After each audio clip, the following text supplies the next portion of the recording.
The Saw franchise now features 8 movies and has grossed over $1 billion since its creation. So the first thing that comes to mind when you think of the ultra-gory movies full of some good and some terrible twists and turns is a roller coaster. And that is exactly what was built. The UK's self-proclaimed thrill capital, Thorpe Park, film studio Lionsgate and Twisted Pictures partnered together to create the first horror roller coaster. Hello. Do you want to play a game?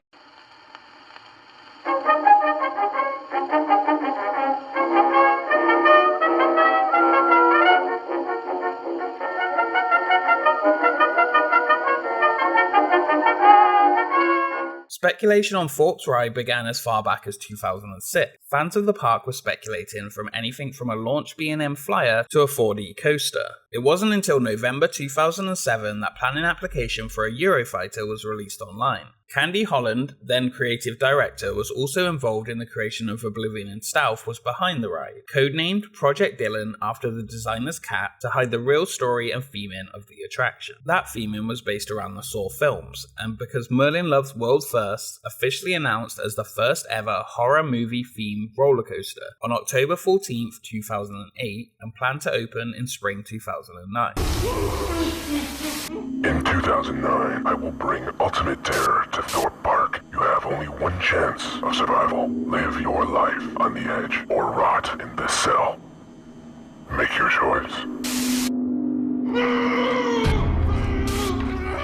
The once again scariest ride in the world would test the nerve of all who dare to ride, and each passenger will be at the mercy of the series' master manipulator, Jigsaw, featuring a beyond vertical drop of 100 degrees and a height of 100 feet, making it at the time the steepest freefall drop in the world. Again, Merlin with the world first. 3 inversions will add another dimension to the experience as the ride continues to grow the Saw franchise. Saw the ride at Thorpe Park.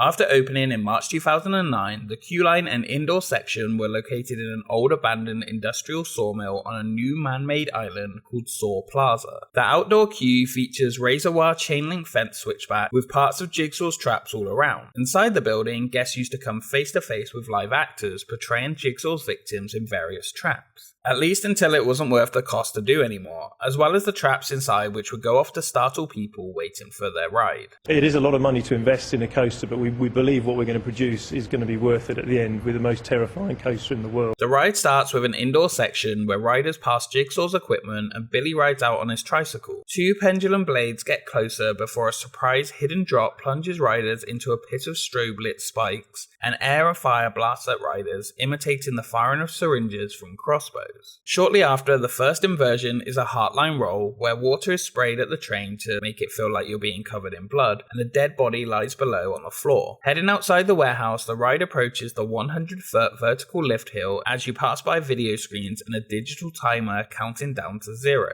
When it reaches 0, Billy appears on the screen and Jigsaw says his classic, "Game over." After climbing up the lift hill, the ride dives down the 100-degree drop and passes under large rotating blades before experiencing the coaster. On opening day, media were invited to experience the attraction, but due to a programming error, the ride broke down, and many fans and media at the event were left disappointed. It was, to Thorpe's credit though, fixed quickly and opened the following day. The ride did receive mixed reviews, but it was praised for its Saw theming, but the actual roller coaster itself was rather short. This mixed coaster and dark ride section featured 30 seconds inside and a coaster length of only 70 seconds, which when you're on it really does feel short. The success of Saw the Ride inspired another attraction within the park also. From 1985, on the shores of Thorpe Park's island was a paddle steamer inspired by the old Mississippi paddle boats. Over the years, the boat itself has had multiple functions, starting out as a floating restaurant, the Thorpe Bow Riverboat Restaurant, and later the China Diner. From 1997, it was used for private hire and corporate events, as well as an educational centre, until it was sat unused for the 2009 season. New for 2010, Saw Alive, the world's most extreme live-action horror maze. From 2010, the Thorpe Bow returned as the home to a year-round haunted maze attraction,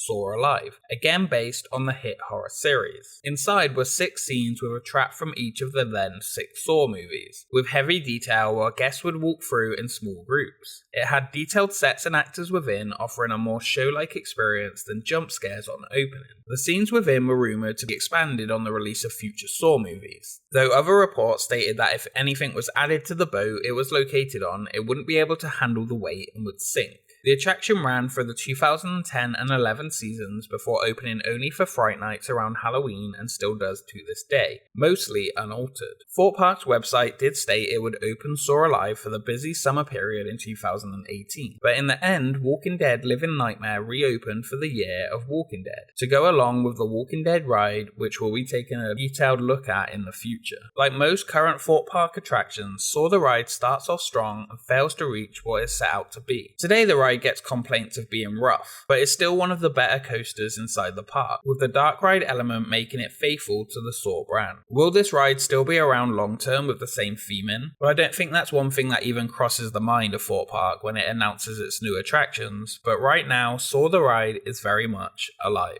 Game over. Thank you so much for watching this episode of Expedition Weekly. Are you a fan of the Saw series and would like to ride this horror-themed coaster? And if you have, what are your thoughts on the experience? Let us know in the comments below. Follow us on Twitter and Instagram for updates on upcoming expeditions, and a special thank you to all of our Patreons for supporting the channel. Join us on our Patreon for early releases and to get the chance to suggest where we head next on our expedition. We will see you next time. Keep your head back, brace yourselves, and hold on tight. It is time to face your fears. Let the games begin.